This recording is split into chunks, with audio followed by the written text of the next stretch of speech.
In England, there was a case in which a man was demonstrating against homosexuality.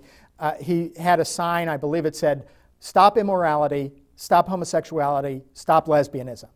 That was his message. And some people took offense at that. And actually, he was physically assaulted. He was knocked to the ground and so forth. By rights, the people who assaulted him should have been charged with a violent crime. But that's not what happened. Instead, he was charged with a hate crime because of the message that he was conveying in his sign. One of the scariest aspects about hate crimes laws is that truth may not help you. A clergyman in England was visited by the police and investigated for a hate crime because on air, on BBC, he said openly that he thought homosexuality was a sin and that people could overcome this sin, and that he knew people who had. Next, consider what hate crime laws have produced in Australia. Traveling preacher Danny Nalliah was a victim firsthand. It began when the state of Victoria, where he lives, passed a hate crime law in January 2002.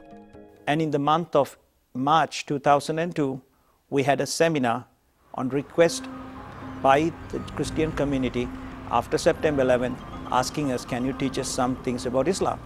A few Muslims attended the seminar, at which verses from the Quran were critiqued, and then filed a complaint with the government under hate crime laws. In total, the case is run now for almost 5 years. We have spent more than 650,000 Australian dollars for the case.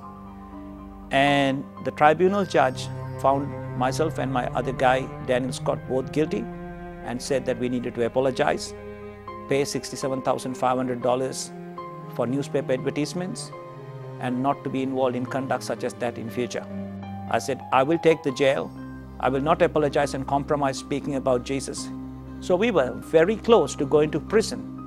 But we appealed our case, and the 3 judges in Supreme Court in the month of December cleared us from all wrongdoing. This is a dangerous piece of legislation because it's a subjective law, not an objective law.